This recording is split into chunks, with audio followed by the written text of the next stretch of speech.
ഏതാണ് ശരിയായിട്ടുള്ള ദൈവം? ഈ ചോദ്യം ഒരു ക്രിസ്തു മതവിശ്വാസിയോട് ചോദിച്ചു കഴിഞ്ഞാൽ അവൻ്റെ ഉത്തരം യേശു എന്നായിരിക്കും. എന്നാൽ ഇതേ ചോദ്യം ഒരു മുസ്ലിം മതവിശ്വാസിയോട് ചോദിച്ചാൽ അവൻ്റെ ഉത്തരം അള്ളാഹു എന്നും, ഒരു ഹിന്ദു മതവിശ്വാസിയോട് ചോദിച്ചാൽ അവൻ്റെ ഉത്തരം ബ്രഹ്മാവെന്നോ വിഷ്ണുവെന്നോ ശിവനെന്നോ ഒക്കെ ആയിരിക്കും. അതേപോലെ തന്നെ ഇതേ ചോദ്യം നമ്മളൊരു സിഖ് മതക്കാരനോടോ ഒരു പാഴ്സിയോടോ ബുദ്ധമതക്കാരനോടോ ജൈനക്കാരനോടോ ഒക്കെ ചോദിച്ചാൽ നമുക്ക് കിട്ടുന്ന ഉത്തരം വ്യത്യസ്തങ്ങളായിരിക്കും. അതായത് ഇവരെല്ലാവരും പറയുന്നത് ഒറ്റ ദൈവം എന്ന് പറയുമ്പോൾ തന്നെ നമ്മൾ കാണുന്നത് പലതരത്തിൽ പല രൂപങ്ങളിലായിട്ടുള്ള വ്യത്യസ്തങ്ങളായ ഭാവങ്ങളിലുള്ള ദൈവങ്ങളെ കാണാൻ സാധിക്കും. നമ്മൾ ഈ ക്വാണ്ടം ഫിസിക്സിൽ പറയും പ്രകാശത്തിന് ഒരു തരംഗത്തിൻ്റെ സ്വഭാവമാണ് എന്ന് പറയും. എന്നാൽ അത് ഒരു കണത്തിൻ്റെ സ്വഭാവമാണെന്ന് പറയും. എന്നാൽ ഇത് തരംഗങ്ങളെ പോലെ പെരുമാറുകയും ചെയ്യുന്നു. എന്നാൽ ഒരു എക്സ്റ്റേണൽ ഒബ്സർവർ അതിനെ ഒബ്സർവ് ചെയ്യുമ്പോഴത്തേക്കും ഇത് വീണ്ടും പാർട്ടിക്കിളായിട്ട് മാറുന്ന പോലെ നമുക്ക് അനുഭവപ്പെടുന്നു എന്ന് പറയും. ഇതുപോലെയാണ് ഈ മതങ്ങളുടെ കാര്യത്തിലും. ഇത് നമ്മൾ നോക്കുമ്പോഴത്തേക്കും വിശ്വാസികൾ പറയുന്നു ഒരൊറ്റ ദൈവമേ ഉള്ളൂ, ആ ദൈവത്തിൻ്റെ എല്ലാത്തിൻ്റെയും മക്കളാണ് നമ്മളെന്ന് പറയുമ്പോൾ നമ്മളിവിടുന്ന് നോക്കുമ്പോഴത്തേക്കും ഇത് കാണുന്നത് പല രൂപങ്ങളിൽ, പല ഭാവങ്ങളിൽ, പല വേഷങ്ങളിൽ, പല അനുഷ്ഠാനങ്ങളിൽ, പലതരത്തിലുള്ള പ്രാർത്ഥനകൾ ഇഷ്ടപ്പെടുന്നവരായിട്ട്, അത് ചില ദൈവങ്ങൾക്ക് ചമരം പടഞ്ഞിരുന്ന് പ്രാർത്ഥിക്കുന്ന ഇഷ്ടപ്പെടുമ്പോൾ മറ്റ് ചില ദൈവങ്ങൾക്ക് മുട്ടുകുത്തി നിന്ന് പ്രാർത്ഥിക്കുന്നതായിരിക്കും ഇഷ്ടം. വേറെ ചില ദൈവങ്ങൾക്ക് മുട്ടുകുത്തി നിന്നാൽ മാത്രം പോരാ, അവർ തല നിലത്ത് മുട്ടിക്കുകയും കൂടെ വേണം. ഇങ്ങനെ പലതരത്തിലുള്ള രൂപങ്ങളിലാണ് നമ്മളിവരെ കാണുന്നത്. എന്നാൽ അപ്പോഴും ഇവരെല്ലാവരും പറയുന്നത് ഒരൊറ്റ ദൈവമുണ്ട്, ആ ഒരൊറ്റ ദൈവത്തിൻ്റെ മക്കളാണ്. ഒരു നാസ്തികനോ ഒരു അജ്ഞേയവാദിയോ ഒക്കെ ഇതിനെ നോക്കുമ്പോഴത്തേക്കും ഇവരെല്ലാവരും കൂടെ വീണ്ടും ഇത് ഒറ്റ ദൈവം എന്നുള്ള ഒരു സങ്കല്പത്തിലേക്ക് കൊണ്ടുപോകും. നമ്മൾ സാധാരണയായിട്ട് ഇത് ഈ സോഷ്യൽ മീഡിയകളിലൊക്കെ കാണുന്നതാണ്. ആരെങ്കിലും ഒരു വിശ്വാസി മറ്റൊരു വിശ്വാസിയെ കളിയാക്കിക്കൊണ്ടൊരു പോസ്റ്റ് ഇട്ടാൽ ഉടനെ അവൻ ഇവൻ്റെ വിശ്വാസത്തെ കളിയാക്കും. തിരിച്ചങ്ങോട്ടും ഇങ്ങോട്ടും എല്ലാം അവർ ഭയങ്കര ആർഗ്യുമെൻ്റാണ്. അടിയാകുമ്പോഴത്തേക്കും ഏതെങ്കിലും ഒരു നിരീശ്വര വിശ്വാസി വന്നിട്ട് എന്തടേ സജി എന്ന് ഇത് ചോദിച്ചാൽ അന്നേരത്തേക്കും തീരും. ഇവന്മാരെല്ലാം കൂടെ പിന്നെ ഒറ്റക്കെട്ടായിരിക്കും. ഇത് നമ്മൾ ദൈനംദിനമായിട്ട് ജീവിതത്തിൽ കാണുന്നതാണ്. നമ്മുടെ വിശ്വാസം എവിടെ നിന്നാണ് വന്നത്? ഞാൻ രാവിലെ ഒരു രാമായണം എടുത്തു, ഒന്ന് വായിക്കാമെന്ന് വിചാരിച്ചു. മൊത്തം ഇരുന്ന് വായിച്ചു. എനിക്കത് അത്ര പോരാൻ തോന്നി. പിന്നെ മഹാഭാരതം വായിച്ചു, പിന്നെ ഖുറാൻ വായിച്ചു. അങ്ങനെ ഓരോരോ പുസ്തകങ്ങൾ ഇങ്ങനെ വായിച്ചു പോയി. അതൊന്നും എനിക്ക് അത്ര പിടിച്ചില്ല. ലാസ്റ്റ് ഞാൻ ഇതെടുത്ത് വായിച്ചു, ബൈബിൾ എടുത്ത് വായിച്ചു. കൊള്ളാം, അടിപൊളി എന്ന് വിചാരിച്ചിട്ട് ആരെങ്കിലും തിരഞ്ഞെടുത്തതാണോ ഈ മതം? തീർച്ചയായിട്ടും അല്ല. 99.99% ആളുകളും അവരുടെ മാതാപിതാക്കളുടെ മതം അവരുടെ മുകളിലേക്ക് വെച്ച് കൊടുക്കുന്നു. ആ മതവുമായിട്ട് നമ്മൾ പോകുന്നു. ഇപ്പോൾ എൻ്റെ മാതാപിതാക്കളുടെ മതം എൻ്റെ മതമായി മാറി. ഞാൻ അതേ മതത്തിൽപ്പെട്ട ഒരാളെ കണ്ടുപിടിച്ച് ഞങ്ങൾ രണ്ടുപേരും കൂടി ഞങ്ങളുടെ മതം എടുത്ത് ഞങ്ങളുടെ മക്കളുടെ തലയിലേക്ക് വെക്കുന്നു, അവരതും കൊണ്ട് പോകുന്നു. അപ്പം ഒരാളുടെ മതം മാറിയല്ല. എൻ്റെ മാതാപിതാക്കൾ ഒരു മുസ്ലിം മതത്തിൽപ്പെട്ടവരായിരുന്നുവെങ്കിൽ എൻ്റെ മതം മുസ്ലിം മതമാകുമായിരുന്നു. ഇനി എൻ്റെ മാതാപിതാക്കൾ ഒരു ഹിന്ദു മതത്തിൽപ്പെട്ടവരായിരുന്നെങ്കിൽ എൻ്റെ മതം ഹിന്ദു മതവുമാകുമായിരുന്നു. ഇനി എൻ്റെ മാതാപിതാക്കളുടെ മതം മാറണമെന്ന് തന്നെയില്ല. ഇത് 2 വർഷം മുമ്പ് പത്രത്തിൽ വന്നൊരു വാർത്തയാണ്. ഇതിൽ ആസാമിലുണ്ടായിരുന്ന ഒരു മുസ്ലിം വിഭാഗത്തിൽപ്പെട്ട ദമ്പതികളുടെ കുഞ്ഞും ഒരു ബോറോ വംശത്തിൽപ്പെട്ട ദമ്പതികളുടെ കുഞ്ഞും തമ്മിൽ പ്രസവ സമയത്ത് മാറിപ്പോയി. അത് പിന്നീട് ഒരു കോടതി ഉത്തരവിലൂടെ അവരുടെ DNA പരിശോധനയിലൂടെ അത് വ്യക്തമായി. ഞാൻ പറയാൻ വരുന്നത് ഇതല്ല. ഒരു മുസ്ലിമിനെ സംബന്ധിച്ചിടത്തോളം അന്യമതസ്ഥർ കാഫിറുകളാണ്. കാഫിറുകളെ കാണുന്നിടത്ത് വെച്ച് കൊല്ലണമെന്നാണ് അവരുടെ മതം പഠിപ്പിക്കുന്നത്. എല്ലാവരും അങ്ങനെ ചെയ്യുന്നു എന്നല്ല, പക്ഷേ മതം അങ്ങനെ അവരെ പഠിപ്പിക്കുന്നുണ്ട്. ഈ മതശാസനം കേട്ട് വളരേണ്ടുന്ന കുട്ടി വളരുന്നത് ഒരു കാഫിറായ അച്ഛൻ്റെയും കാഫിറായ അമ്മയുടെയും മടിയിൽ കിടന്നുകൊണ്ടാണ്. നേരെ തിരിച്ച് അപ്പുറത്തും തങ്ങളുടെ മടിയിൽ കിടക്കുന്ന ഈ പൊന്നോമന കാഫിറാണ് എന്ന് കേൾക്കേണ്ടി വരുമ്പോൾ ആ മാതാപിതാക്കൾ അനുഭവിക്കുന്ന വേദനയും വിഷമവും എത്രയാണെന്ന് നമുക്കൊന്ന് ആലോചിക്കാം. ഇനി ഇത് ഞാൻ പറഞ്ഞത് ഒരു നേഴ്സിന് പറ്റുന്ന ഒരു കയ്യബദ്ധത്തിലൂടെ പോലും നമ്മുടെ മതം മാറാം എന്നുള്ളതുകൊണ്ടാണ്. ഇനി എൻ്റെ മാതാപിതാക്കൾ ഒരു അഫ്ഗാൻ വംശജരായിരുന്നു എന്ന് സങ്കല്പിക്കുക. ഞാൻ ഒരു മുസ്ലിം ആകാനുള്ള സാധ്യതയാണ് അവിടെ കൂടുതൽ. ഇനി എൻ്റെ മാതാപിതാക്കൾ ഒരു ഇസ്രായേലി വംശക്കാരായിരുന്നുവെങ്കിൽ എൻ്റെ മതം ജൂതമതമാകുമായിരുന്നു. അവരൊരു മ്യാൻമർ വംശജരായിരുന്നുവെങ്കിൽ എൻ്റെ മതം ബുദ്ധമതമാകുമായിരുന്നു. ഇനി ഞാൻ ജനിച്ചത് ഒരു 4000 വർഷങ്ങൾക്ക് മുമ്പാണെന്ന് കരുതുക. ഈ ഭൂമിയിലുള്ള ഒരു മതത്തിലും പെട്ടവനാകുമായിരുന്നില്ല ഞാൻ. ഈ ഭൂമിയിലുള്ള ഒരു ദൈവത്തെയും ആയിരിക്കില്ല ഞാനിപ്പോൾ അന്ന് ആരാധിക്കുന്നത്. ഞാൻ അന്ന് ആരാധിക്കുന്നത് വല്ല തോറിനെയോ വോട്ടനെയോ ജൂപ്പിറ്ററിനെയോ സിയൂസിനെയോ അങ്ങനെ മറ്റേതെങ്കിലും ദൈവത്തെ ആയിരിക്കും. ഞാൻ ഈ പറഞ്ഞു വരുന്നത് നമ്മൾ ജനിക്കുന്ന വീടിനനുസരിച്ച്, ജനിക്കുന്ന നാടിനനുസരിച്ച്, രാജ്യത്തിനനുസരിച്ച്, കാലത്തിനനുസരിച്ച്, കാലാവസ്ഥയ്ക്കനുസരിച്ച് എല്ലാം മാറി മറിയാവുന്ന വളരെ നേർത്ത സങ്കല്പം മാത്രമാണ് ഈ ദൈവവിശ്വാസം എന്ന് കാണിക്കാൻ വേണ്ടിയിട്ടാണ്. ഇനി ഞാൻ പറഞ്ഞു, നമ്മുടെ വിശ്വാസം വന്നത് നമ്മുടെ മാതാപിതാക്കളിൽ നിന്നാണ്. അവർക്കത് എവിടെ നിന്ന് വന്നു? അവരുടെ മാതാപിതാക്കളിൽ നിന്ന് വന്നു. അവർക്ക് അവരുടെ മാതാപിതാക്കളിൽ നിന്ന്, അവർക്ക് അവരുടെ മാതാപിതാക്കളിൽ നിന്ന്.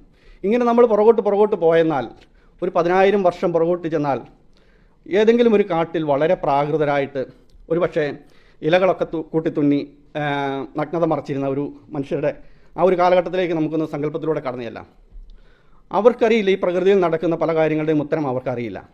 അപ്പോൾ അവർ ഇതിനെല്ലാത്തിനും ഒരു അദൃശ്യ ശക്തിയെ അവർ സങ്കല്പിക്കും. അപ്പം ഒരു വലിയ വരൾച്ചയുണ്ടാകുന്നു. ആ വരൾച്ചയുണ്ടാകുമ്പോഴത്തേക്കും ചെടികളെല്ലാം വരണ്ടുണങ്ങുകയും മൃഗങ്ങളൊക്കെ ചത്തൊടുങ്ങുകയും ചെയ്യുമ്പോൾ ഇവർ വളരെ ആശങ്കാകുലരായിട്ട് ഇങ്ങനെ നിൽക്കുമ്പോൾ, മഴ പെയ്യുമ്പോൾ അവർക്കറിയില്ല നമ്മളെപ്പോലെ ഈ ഭൂമിയിൽ നിന്നുള്ള ഈർപ്പം മുകളിലേക്ക് പോയി അത് മേഘമായി അത് ഘനീഭവിച്ച് വീഴുന്നതാണ് മഴയെന്നറിയാത്ത അവർ അതിനെ കരുതുന്നത് ഈ തങ്ങളുടെ വിഷമം കണ്ടുകൊണ്ട് മുകളിലിരിക്കുന്ന ഒരു അദൃശ്യ ശക്തി വെള്ളം കോരി ഒഴിക്കുന്നതാണ് എന്നായിരിക്കും അവർ സങ്കല്പിക്കുന്നത്.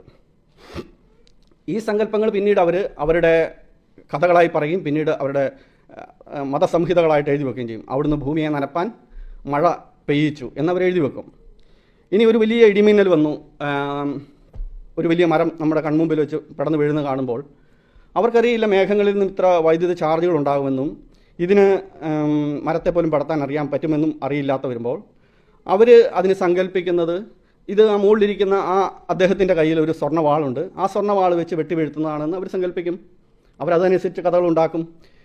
ഇനി നമുക്കിന്നറിയാം ഭൂമിയിൽ വലിയ ഊഷ്മാവിൽ തിളച്ച് മറിയുന്ന മാഗ്മയുണ്ടെന്നും അത് ചില ദുർബലങ്ങളായ വിള്ളലുകളിലൂടെ പുറത്തേക്ക് വരുമെന്നും അത് വരുമ്പോൾ ഈ ഉയർന്ന ഊഷ്മാവിൽ തൊട്ടടുത്തുള്ള മരങ്ങളെല്ലാം കത്തിയമരും, അല്ലെങ്കിൽ ഇതുവരെ പുറത്തോട്ട് വരുന്ന ഈ പൊടിയോടൊപ്പം പല സാധനങ്ങൾ, ഫോസ്ഫറസ്, സൾഫർ, സിലിക്ക, അങ്ങനെയുള്ള പല സാധനങ്ങളും വരും. അത് ശ്വസിച്ചാൽ മനുഷ്യൻ മരണം വരെ സംഭവിക്കാമെന്നുള്ള കാര്യം നമുക്കിന്നറിയാം. പക്ഷേ അന്നത്തെ മനുഷ്യനെ സംബന്ധിച്ച് അവർ ഇത് കാണുമ്പോൾ അവർ കരുതുന്നത് തങ്ങളിൽ ആരോ ഒരാൾ തെറ്റ് ചെയ്തു, അത് അദ്ദേഹത്തിന് ഇഷ്ടപ്പെട്ടില്ല, അതുകൊണ്ട് അദ്ദേഹം നമ്മളെ ശിക്ഷിക്കാൻ വേണ്ടി തീയും അഗ്നിയും ഇറക്കി നമ്മളെ നശിപ്പിക്കുന്നതാണ് എന്നാണ് അവർ കരുതുന്നത്. അപ്പോൾ ഞാനീ പറഞ്ഞു വരുന്നത്, ഇത്തരത്തിൽ മനുഷ്യൻ പണ്ട് സങ്കല്പിച്ച ഒരുപാട് കഥകൾ അതൊരു സമൂഹത്തിൽ നിന്നും മറ്റൊരു സമൂഹത്തിലേക്ക് പറഞ്ഞു പോകുന്നു, ആ സമൂഹത്തിൽ നിന്നും വേറൊരു സമൂഹത്തിലേക്ക് പറഞ്ഞു പോകുമ്പോൾ കുറേ കാര്യങ്ങൾ അവരുടെ കയ്യിൽ നിന്ന് വിട്ടുപോകുന്നു, കുറേ കാര്യങ്ങൾ പുതുതായി ചേർന്ന് വരുന്നു. രണ്ട് സംസ്കാരത്തിൽ നിന്ന് കൂട്ടിമുട്ടുമ്പോൾ അത് ഒരൊറ്റ കഥയായി മാറുന്നു, അവിടുന്ന് മാറുന്നു. ഇങ്ങനെ ഒരു വലക്കണ്ണികൾ കണക്കെ ലോകമാകെ പടർന്നു പോകുന്നതാണ് നമ്മളുടെ വിശ്വാസവും. അതിൻ്റെ ഒരു ചരിത്രപരമായ ഒരു വസ്തുതയാണ് ഞാനിവിടെ ഇന്നത്തെ പ്രസൻറ്റേഷനിലൂടെ ഞാൻ ഉദ്ദേശിക്കുന്നത്. മനുഷ്യൻ സംസ്കാരപരമായി ജീവിക്കാൻ ആരംഭിച്ചത് നൈൽ നദീതടങ്ങളിലാണ്. നൈൽ നദീതട സംസ്കാരം എന്ന് പറഞ്ഞാൽ പല സംസ്കാരങ്ങളാണ്. Babylonian, Mesopotamian, Akkadian, Egyptian, Greek, അങ്ങനെ ഒരുപാട് സംസ്കാരങ്ങളുണ്ട്. അപ്പോൾ മനുഷ്യൻ എല്ലാ കാലത്തും ഒരു സംശയം പ്രകടിപ്പിച്ച ഒരു കാര്യമാണ് ഞാൻ എവിടെ നിന്ന് വന്നു, എങ്ങനെ മനുഷ്യനുണ്ടായി എന്നുള്ളത്. അപ്പോൾ അവർക്കതിനെക്കുറിച്ചുള്ള ഒരു ഉത്തരം എന്ന് പറയുന്നത്, മനുഷ്യൻ ജീവിച്ചിരിക്കുമ്പോൾ അവന് ശ്വാസമുണ്ട്, മരിക്കുമ്പോൾ ശ്വാസമില്ല. അപ്പം ജീവൻ എന്ന് പറയുന്നത് ശ്വാസത്തിലാണ് ഇരിക്കുന്നത്. അപ്പോൾ ആദ്യത്തെ ഈ ജീവൻ എങ്ങനെ ഉണ്ടായി എന്ന് ചോദിച്ചാൽ, അതൊരാൾ ശ്വാസം കൊടുത്തപ്പോൾ ആദ്യത്തെ ജീവൻ ഉണ്ടായി. അത് കൊടുക്കാൻ പറ്റുന്ന ഒരാൾ നമ്മൾ മുമ്പേ പറഞ്ഞ അദ്ദേഹം മാത്രമായിരിക്കും. അപ്പോൾ അദ്ദേഹം ഇങ്ങനെ ജീവൻ കൊടുത്തു, അങ്ങനെ മനുഷ്യന് ജീവനുണ്ടായി. പക്ഷേ ഈ ജീവൻ കൊടുക്കുമ്പോൾ അത് സ്വീകരിക്കണമെങ്കിൽ അതിനൊരു ശരീരം കൂടി വേണം. അതിനുള്ള വസ്തുത എന്താണെന്ന് ചോദിച്ചാൽ, അന്നത്തെ കാലത്ത് അവൈലബിൾ ആയിരുന്ന ഒരേ ഒരു സാധനം, ആ ഒരു ശരീരം പോലെ ഉണ്ടാക്കാൻ പറ്റുന്ന ഒരു സാധനം കളിമണ്ണായിരുന്നു. അപ്പോൾ കളിമണ്ണ് കുഴച്ച് മനുഷ്യനെ ഉണ്ടാക്കി എന്ന് പറയുന്നത്. ഇപ്പോൾ ഇന്നത്തെ കാലത്താണെങ്കിൽ വല്ല പ്ലാസ്റ്റിക് കൊണ്ടോ വാക്സ് കൊണ്ടോ ഇനി അതല്ലെങ്കിൽ 3D പ്രിൻറ്റ് ചെയ്തോ ഒക്കെ ഉണ്ടാക്കാമെന്ന് അവർക്ക് സങ്കല്പിക്കാൻ സാധിക്കും. അന്ന് മനുഷ്യൻ അങ്ങനെ ഒരു ഇതില്ലാത്തതുകൊണ്ട് അവരെല്ലാവരും കളിമണ്ണിൽ നിന്നും മനുഷ്യനുണ്ടാക്കി എന്നുള്ളൊരു കഥയുണ്ടാക്കി. ഇനി ഈ കഥ പറയുന്നത് ആരാണ്? നമ്മൾ ആരെങ്കിലും ഒരാൾ മാത്രം പറയുന്നതാണോ? തീർച്ചയായിട്ടുമല്ല. ഇത് കണ്ടോ, കളിമണ്ണിൽ നിന്നും മനുഷ്യനെ ഉണ്ടാക്കി എന്ന് വിശ്വസിക്കുന്ന സംസ്കാരങ്ങളും അവരുടെ ദൈവങ്ങളുടെയും പേരാണ്. ഗ്രീക്ക് മിത്തോളജിയിൽ പ്രോമിത്യൂസ് എന്ന് പറയുന്ന ദൈവം മനുഷ്യനെ കളിമണ്ണിൽ നിന്നുണ്ടാക്കി. സുമേരിയൻ മിത്തോളജികളിൽ എൻലിൽ എന്ന് പറയുന്ന ദൈവം കളിമണ്ണിൽ നിന്നാണ് മനുഷ്യനെ ഉണ്ടാക്കിയത്. എൻകി എന്ന് പറയുന്ന ദൈവം കളിമണ്ണിൽ നിന്നാണ് ഉണ്ടാക്കിയത്. നിൻഹ എന്ന് പറയുന്ന ദൈവം കളിമണ്ണിൽ നിന്നുണ്ടാക്കി. ഉണ്ടാക്കിയ മനുഷ്യൻ്റെ പേര് അബ്സു എന്നാണ്. ആദം എന്ന പേരുമായിട്ട് വളരെ സാമ്യം. ഗിൽഗാമേഷിൽ അറാറു, കാനും, നിൻഹൂർസാഗ്, ഫൈസിൻ, ഒബത്താല, ടാനെ മഹുത്ത, വിരാക്വച്ച, ഇങ്ങനെ ഒരുപാട് ദൈവങ്ങൾ മനുഷ്യനെ കളിമണ്ണ് വെച്ചിട്ടാണ് ഉണ്ടാക്കിയിരിക്കുന്നത്. ഇതിനകത്ത് ഇതെല്ലാ കഥകളും നമുക്ക് പറയാനുള്ള ഒരു ബുദ്ധിമുട്ട് കാരണം ഞാൻ അതിൻ്റെ അകത്ത് ഒരു കഥ മാത്രം പറയാം. നിൻഹൂർസാഗ്, എനുമ എലീഷ് എന്നുള്ള നിൻഹൂർസാഗിൻ്റെ, അത് സുമേരിയൻ മിത്തോളജിയിലുള്ള ഒരു ഇതിഹാസമാണ്. എനുമ എലീഷ്. നിൻഹൂർസാഗ് ഒരു സ്ത്രീ ദൈവമായിരുന്നു. അത് സ്ത്രീ ദൈവമാകാൻ കാരണം എന്താണെന്ന് ചോദിച്ചാൽ അന്ന് മനുഷ്യർ കരുതിയിരുന്നത് സ്ത്രീകൾ പ്രസവിക്കുന്നത് അവരിലുള്ള എന്തോ ഒരു ദൈവികമായ ശക്തി മൂലമാണെന്ന് കരുതി. അപ്പോൾ ആ ശക്തിയുള്ളവർ, ദൈവത്തിന് ആ ശക്തി ഉണ്ടാകുമെന്ന് കരുതിയിട്ട് അന്ന് അവർ ദൈവസങ്കല്പങ്ങളിൽ സ്ത്രീ ദൈവമായിരുന്നു. നിൻഹൂർ സാഹിന് ഒരു പാർട്ണർ ഉണ്ടായിരുന്നു, എൻകി. ഇവർ രണ്ടുപേരും കൂടി എഡിനു എന്ന് പറയുന്ന ഒരു തോട്ടത്തിലാണ് താമസിച്ചത്. ആ പേരൊന്ന് ശ്രദ്ധിച്ചോളുക, എഡിനു. ആ തോട്ടത്തിന് നടുവിലായിട്ട് നിൻഹൂർ സാഗ് തൻ്റെ തന്നെ ജീവൻ്റെ അംശങ്ങൾ ചേർത്തുകൊണ്ട് 8 മരങ്ങൾ വെച്ച് പിടിപ്പിച്ചു. ആ മരം നനയ്ക്കുന്ന ഒരു ഭാഗമാണിത്. പക്ഷേ എന്നിട്ട് നിൻഹൂർ സാഗിന് അവിടെ നിന്നാൽ പോരാ, ലോകം ഇങ്ങനെ സൃഷ്ടികർമ്മം ബാക്കി കിടക്കുകയാണ്, ഏഷ്യൻ അങ്ങോട്ടുള്ള ഭാഗങ്ങളൊക്കെ പിന്നെ ഉണ്ടാക്കാൻ കിടക്കുകയാണ്. അപ്പോൾ പുള്ളിക്കാരി ഇതുണ്ടാക്കാനായിട്ട് പോയി. അപ്പം ഇദ്ദേഹത്തോട് പറഞ്ഞു, എനിക്കോട് പറഞ്ഞു, ഈ ചെടിയിൽ നിന്ന് മാത്രം നീ പഴമൊന്നും പറിച്ച് കഴിച്ചേക്കരുതെന്ന് പറഞ്ഞു. അപ്പോൾ എനിക്ക് അങ്ങ് സമ്മതിച്ചു. അങ്ങനെ കുറേ കാലം കഴിഞ്ഞു പോയി. അങ്ങനെ ഇരിക്കുമ്പോൾ ഒരു ദിവസം എൻകിക്ക് വിശന്നു. എൻകിക്ക് വിശന്നപ്പോഴത്തേക്കും അതിൽ നടന്നപ്പോഴത്തേക്കും പണ്ട് നിൻഹൂർ സാഗിൻ്റെ ഒരു അനുയായിയായിരുന്ന, എന്നാൽ പിന്നീട് നിൻഹൂർ സാഗ് തൻ്റെ തോട്ടത്തിൽ നിന്നും പുറത്താക്കിയ ഒരാളവിടെ വന്നു. പുള്ളിക്കാരൻ്റെ പേര് അഡാപ്പ എന്നാണ്. ഈ പുറത്താക്കിയ എന്നുള്ളതൊന്ന് ശ്രദ്ധിച്ചോളുക. അഡാപ്പ വന്നിട്ട് എനിക്ക് 8 പഴങ്ങൾ പറിച്ചു കൊടുത്തു. ഈ 8 മരത്തിൽ നിന്നായിട്ട് 8 പഴങ്ങൾ പറിച്ചു കൊടുത്തു, കഴിച്ചോളാൻ പറഞ്ഞു. അപ്പോൾ എനിക്ക് അത് കഴിച്ചു. ഞാൻ പറഞ്ഞ ഈ അഡാപ്പ വന്ന തോട്ടത്തിൽ നിന്ന് പുറത്താക്കിയ ദൈവം എന്ന് പറയുന്ന ആ ഒരു സംഭവം ഒന്ന് ഓർക്കുക. ഇതേ കഥ തന്നെ നമ്മൾ യസീദികൾ എന്ന് പറയപ്പെടുന്ന ഒരു മതഭാഗമുണ്ട്. അവർ വിശ്വസിക്കുന്നതനുസരിച്ച് യസീദികളിൽ ദൈവം ആദ്യം ഉണ്ടായപ്പോൾ പുള്ളി 7 മലക്കുകളെ സൃഷ്ടിച്ചു. മലക്കുകൾ എന്ന് പറഞ്ഞാൽ മാലാഖമാർ. അപ്പം 7 മലക്കുകളെ സൃഷ്ടിച്ചു. എന്നിട്ട് 7 മലക്കുകളോട് പറഞ്ഞു, എന്നെ ഇങ്ങനെ സ്തുതിച്ചോളാൻ പറഞ്ഞു. അപ്പോൾ എല്ലാവരും അവിടെ വന്നിട്ട് പറയും, ദൈവമേ നീ വല്ലവനാണ്, നീ വലിയവനാണ്, കാരുണ്യവാനാണ്, നല്ലവനാണ്, അതാണ് ഇതാണ്, സ്തുതി, ഹല്ലേലൂയ എന്നൊക്കെ പറഞ്ഞ് ഇവർ ദേഹത്തെ ഇങ്ങനെ പുകഴ്ത്തും. അപ്പോൾ ഇതെല്ലാം കേൾക്കുമ്പോൾ ദൈവത്തിന് ഒരു നല്ലൊരു രസമൊക്കെ തോന്നും. അപ്പോൾ ഇതിങ്ങനെ നൂറ്റാണ്ടുകളോളം തുടർന്ന് പോവുക. അപ്പോൾ അങ്ങനെ ഇരുന്നപ്പോഴത്തേക്കും ദൈവത്തിന് മടുത്തു. ഒരു ദിവസം ദൈവം നാം മനുഷ്യനെ ഉണ്ടാക്കിയേക്കാന്ന് വിചാരിച്ചു. അപ്പം പുള്ളി മനുഷ്യനെ ഉണ്ടാക്കി കഴിഞ്ഞപ്പം ദൈവത്തിൻ്റെ ഒരു സംശയം, ഈ മലക്കുകൾ ഇത്രയും നാളും എന്നെ സ്തുതിച്ചുകൊണ്ടിരുന്നവർ ഇനി എന്നെ അല്ലാതെ ഇവന്മാരെ ആരെയും സ്തുതിക്കുമോ എന്നൊരു സംശയം. ഒന്ന് പരീക്ഷിച്ചേക്കാമെന്ന് വിചാരിച്ചിട്ട് ഈ 7 മലക്കുകളെയും വിളിച്ചിട്ട് പറഞ്ഞു, ഇതാ മനുഷ്യനെ സൃഷ്ടിച്ചിരിക്കുന്നു, നിങ്ങൾ പോയിട്ട് അവനെ ഒന്ന് ഉണങ്ങിയിട്ട് വരാൻ പറഞ്ഞു. ഇത് കേട്ടപാടെ 6 കൂടെ വെച്ച് പിടിച്ചു, ഓടിപ്പോയി മനുഷ്യനെ പോയി വണങ്ങി. 7-മത്തൻ പോയില്ല. ചോദിച്ചു, എന്താണ് അവിടെ നിൽക്കുന്നതെന്ന് ചോദിച്ചു. അന്നേരം പറഞ്ഞു, എന്നോട് അത് മാത്രം പറയരുതെന്ന് പറഞ്ഞു.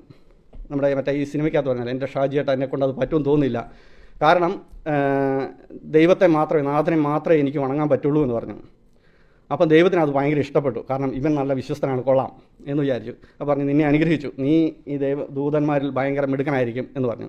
അപ്പോൾ ആ ദൂതൻ്റെ പേര് തൂസ് മലക്ക് എന്നാണ്. അപ്പോൾ പുള്ളിക്കാരനോട് പറഞ്ഞു, നിൻ്റെ ഇത്രയും ഏറിയ നിനക്ക് തന്നിരിക്കുന്നു, നീ അതെടുത്തോളാൻ പറഞ്ഞു. അപ്പോൾ ആ ദൂതൻ്റെ ആൾക്കാരാണ് ഈ യസീദികൾ എന്ന് പറയുന്നവരെ. ഇനി ഇതുപോലത്തെ മറ്റൊരു കഥ മറ്റൊരു ഇതിലുണ്ട് മുസ്ലിങ്ങളുടെ ഇടയിൽ. അവിടെയും ദൈവം ഇതുപോലെ പറഞ്ഞു, എല്ലാതും പോയി മനുഷ്യനെ പോയി ഒന്ന് വണങ്ങിയിട്ട് വരാൻ പറഞ്ഞു. അപ്പോൾ ഇങ്ങേര് പോയില്ല. അപ്പോൾ ചോദിച്ചു, എന്നാടാ നിൽക്കുന്നതെന്ന് ചോദിച്ചു. അന്നേരം പറഞ്ഞു, മനുഷ്യനെ വണങ്ങാനൊന്നും എനിക്ക് പറ്റിയല്ല, ഞാൻ വേണമെങ്കിൽ നിങ്ങളെ വണങ്ങാമെന്ന് പറഞ്ഞു.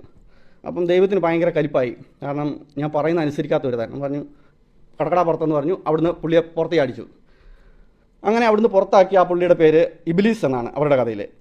ഇപ്പം നിങ്ങൾ നോക്കുക, ഒരു കഥ അത് 2 വഴിയെ കൂടെ ആൾക്കാർ പറഞ്ഞു വന്നപ്പം ഒരുത്തൻ ഇങ്ങനെ തോന്നി, ഇതാണ് നല്ലതെന്ന് തോന്നി, മറ്റൊരു ഇങ്ങനെയാണ് നല്ലതെന്ന് തോന്നി.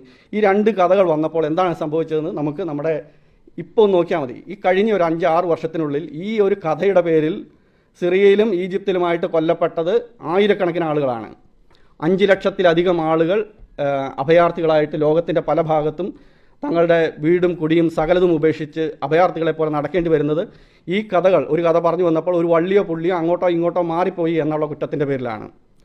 10,000-കണക്കിന് സ്ത്രീകളെയാണ് അതിൻ്റെ പേരിൽ ലൈംഗിക അടിമകളായി പിടിച്ച് തെരുവിൽ വെച്ച് വിലപേശി വിറ്റത്.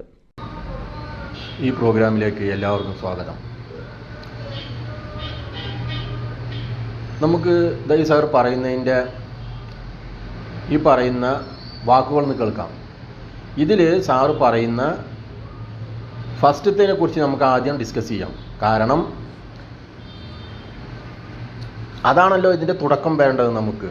എന്നതിന് ശേഷമാണല്ലോ നമുക്ക് മറ്റുള്ളതൊക്കെ വേണ്ടത്. മറ്റുള്ളതൊക്കെ പറഞ്ഞാൽ ജനങ്ങൾ പല അഭിപ്രായങ്ങളും അവരവരുടേതായിട്ടുള്ള രീതിയിൽ ഉണ്ടാക്കിയിട്ടുള്ളതാണ്. ഫസ്റ്റ് നമുക്ക് തുടങ്ങേണ്ടത് ഇപ്പോൾ സാറ് പറഞ്ഞതുപോലെ തന്നെ മറ്റേ ദൈവത്തിൽ നിന്നുള്ളതാണ് തുടങ്ങേണ്ടത് നമുക്ക്.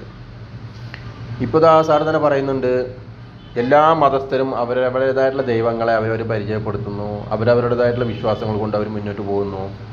പക്ഷേ എന്നാൽ അടിസ്ഥാനപരമായിട്ട് എല്ലാവരും എത്തിച്ചേരുന്ന ഒരു ദൈവത്തിലേക്കാണെന്ന് പറയുന്നു. അപ്പോൾ യഥാർത്ഥത്തിൽ എന്താണ് ദൈവം എന്നുള്ളതാണ് നമുക്ക് ചിന്തിക്കേണ്ടത്. യഥാർത്ഥത്തിൽ ഇപ്പോൾ നമ്മൾ ചിന്തിക്കേണ്ടത് ഒന്ന് തന്നെയാണ്. ഈ പറയണ എല്ലാ മതസ്ഥർക്കും എല്ലാ വിശ്വാസികൾക്കും വിശ്വസിക്കാത്തവർക്കും ഒരുപോലെയുള്ള ദൈവം അത് എന്താണ് എന്നുള്ളതിനെക്കുറിച്ചാണ് നമുക്ക് ചർച്ച ചെയ്യാനുള്ളത്. എല്ലാവർക്കും ഒരുപോലുള്ള ദൈവമായിരിക്കണം. കാരണം വിശ്വാസിക്ക് മാത്രം കുറച്ച് കൂടുതൽ, വിശ്വാസമില്ലാത്തവർക്ക് കുറവ്, അങ്ങനെയുള്ളൊരു ദൈവത്തിൻ്റെ ആവശ്യം വരുന്നില്ല. അല്ലെങ്കിൽ അങ്ങനെയുള്ളൊരു ദൈവത്തിൻ്റെ ആവശ്യമില്ലല്ലോ. നമുക്ക് യഥാർത്ഥമായിട്ട് എല്ലാവർക്കുമുള്ള ഒരു അള്ളാഹു അല്ലെങ്കിൽ ദൈവം അത് എന്താണ് എന്നുള്ളതിനെക്കുറിച്ചാണ് നമുക്ക് ചർച്ച ചെയ്യാനുള്ളത്. അത് നമുക്ക് ചർച്ച ചെയ്യണം എന്നുണ്ടെങ്കിൽ ഈ ദൈവം എന്നതിനെ പറഞ്ഞിട്ടുള്ളത് അല്ലെങ്കിൽ കൊടുത്തിട്ടുള്ളത് മതങ്ങൾ തന്നെയാണ്. അപ്പോൾ അതുകൊണ്ട് നമുക്കത് മതപരമായിട്ട് പോയാൽ തന്നെ നമുക്കത് കിട്ടുകയുള്ളൂ. അല്ലാതെ മതങ്ങളെ മാറ്റി നിർത്തിയിട്ട് നമ്മൾ സ്വയം ചിന്തിച്ചിട്ട് പോകാം എന്ന് പറഞ്ഞാൽ ഒരിക്കലും ദൈവത്തിനെ നമുക്ക് അറിയാൻ കഴിയുകയില്ല, കാണാൻ എന്തായാലും കഴിയുകയില്ല. പക്ഷേ നമുക്ക് ദൈവം കാണിച്ചു തന്നിട്ടുള്ള, അള്ളാഹു കാണിച്ചു തന്നിട്ടുള്ള കുറേ ദൃഷ്ടാന്തങ്ങളെക്കുറിച്ച് നമുക്ക് കാണാൻ പറ്റും. അല്ലെങ്കിൽ ആ ദൃഷ്ടാന്തം എന്താണെന്നുള്ളത് നമുക്ക് കാണാൻ പറ്റും. ആ ദൃഷ്ടാന്തത്തിനെക്കുറിച്ച് കൂടുതൽ നമുക്ക് അറിയാനും പറ്റും. അപ്പോൾ അതുകൊണ്ട് ആ ദൃഷ്ടാന്തം എന്താണ് എന്നുള്ളതിനെക്കുറിച്ചാണ് നമുക്ക് ചർച്ച ചെയ്യേണ്ടത്. എല്ലാ മനുഷ്യർക്കും എല്ലാ ജീവജാലങ്ങൾക്കും ഒരുപോലെയുള്ള ഒരു ദൈവം എന്താണ് എന്നുള്ളത്. അങ്ങനെ ഒരു ദൈവമുണ്ടോ? യഥാർത്ഥത്തിൽ അങ്ങനെ ഒരു ദൈവമുണ്ട്. ഇപ്പോൾ പല ആളുകളും പറയുന്നുണ്ട് ദൈവം എന്നുള്ളതിനുള്ള തെളിവില്ല എന്നാണ് പറയുന്നത്. പക്ഷേ യാഥാർത്ഥ്യം അതല്ല. ദൈവം എന്താണ് എന്നുള്ളതിൻ്റെ യഥാർത്ഥ തെളിവ് ദൈവം തന്നെ, അള്ളാഹു എന്ന് പറഞ്ഞാൽ അത് എന്താണ് എന്നുള്ളതിൻ്റെ യഥാർത്ഥ തെളിവ് അള്ളാഹു തന്നെ കാണിച്ചു തന്നിട്ടുണ്ട്. അത് അള്ളാഹു തന്നെ പറയുന്നതുമാണ്. പക്ഷെ അത് എന്താണ് എന്നുള്ളത് ഇന്നും ആരും യഥാർത്ഥമായിട്ട് മനുഷ്യർക്ക് മനസ്സിലാവുന്ന രീതിയിൽ ആരും പറഞ്ഞു തന്നിട്ടില്ല. എല്ലാവരും പറഞ്ഞു തന്നിട്ടുണ്ട്. പല ആളുകളും നമുക്ക് അതിനെക്കുറിച്ച് വിശദീകരിച്ച് തന്നിട്ടുണ്ട്, പല മതസ്ഥരും. അതെല്ലാം അവർ എന്താണോ പഠിച്ചത് അതിൻ്റേതായ രീതിയിൽ. പക്ഷേ അത് മറ്റു മനുഷ്യർക്ക് മനസ്സിലാക്കാൻ കഴിയുന്നില്ല എന്നുള്ളതാണ്. അപ്പോൾ നമുക്ക് മറ്റുള്ളവർക്കും കൂടി മനസ്സിലാക്കാൻ പറ്റുന്ന, എല്ലാ മതസ്ഥർക്കും എല്ലാ മനുഷ്യർക്കും എല്ലാ ജീവജാലങ്ങൾക്കും ഒരുപോലെയുള്ള ദൈവം ഏതാണ്, അല്ലെങ്കിൽ വിശ്വാസമില്ലാത്തവർക്കും അങ്ങനെ എല്ലാവർക്കും ഇറങ്ങിയ ഒരു ദൈവമാണല്ലോ നമുക്ക് വേണ്ടത്. ഈ ഭൂമിയിൽ ഒരു മനുഷ്യനിക്കും നിഷേധിക്കാൻ പറ്റാത്ത ഒരു ദൈവമുണ്ട്. അതാണ് ഈ അള്ളാഹു എന്ന് പറയുന്നത്. അത് എന്താണ് എന്നുള്ളതിനെക്കുറിച്ച് നമുക്ക് ചർച്ച ചെയ്യാം. അങ്ങനെ ഒന്നും ഉണ്ട്, അങ്ങനെ ഒന്നും ഇല്ല എന്ന് ഒരിക്കലും നമുക്ക് പറയാൻ പറ്റില്ല. കാരണം അങ്ങനെ ഒന്നും ഇല്ല എന്ന് പറയുന്നത് അതിനെക്കുറിച്ച് നമ്മൾ അറിയാത്തതുകൊണ്ട്, നമ്മൾ അതിനെക്കുറിച്ച് പഠിക്കാത്തത് കൊണ്ട് മാത്രമാണ്. പിന്നെ അതിനെക്കുറിച്ച് ചില ആളുകൾക്ക് വിശദീകരിക്കാൻ കഴിയാത്തത് അവർക്കതിനെക്കുറിച്ച് മനസ്സിലായിട്ടുണ്ടാവില്ല, അല്ലെങ്കിൽ അവർക്ക് അതിനെക്കുറിച്ച് അറിയുകയുണ്ടാവുകയില്ല. അതുകൊണ്ടായിരിക്കാം. പക്ഷേ യഥാർത്ഥത്തിൽ അള്ളാഹു നമുക്ക് ഒരുപാട് ദൃഷ്ടാന്തങ്ങൾ കാണിച്ചു തന്നിട്ടുണ്ട്. അതിനെക്കുറിച്ച് നമുക്ക് ഒരു വീഡിയോയിൽ, അടുത്ത വീഡിയോയിൽ എന്ന് ഞാൻ പറയുന്നില്ല, പക്ഷേ ഒരു വീഡിയോയിൽ നമുക്ക് ചർച്ച ചെയ്യാം. അത് യാഥാർത്ഥ്യമാണ്, അള്ളാഹു എന്ന് പറയുന്നത് ഉള്ളതുമാണ്. അതിനുള്ള എല്ലാ തെളിവുകളുമുണ്ട്. ഒരു മനുഷ്യർക്കും ഭൂമിയിൽ നിഷേധിക്കാൻ പറ്റാത്ത തെളിവുകളാണ് അതിനുള്ളത്. എന്തായാലും നമുക്കത് പിന്നീട് ഇൻഷാ അല്ലാഹ് ചർച്ച ചെയ്യാം.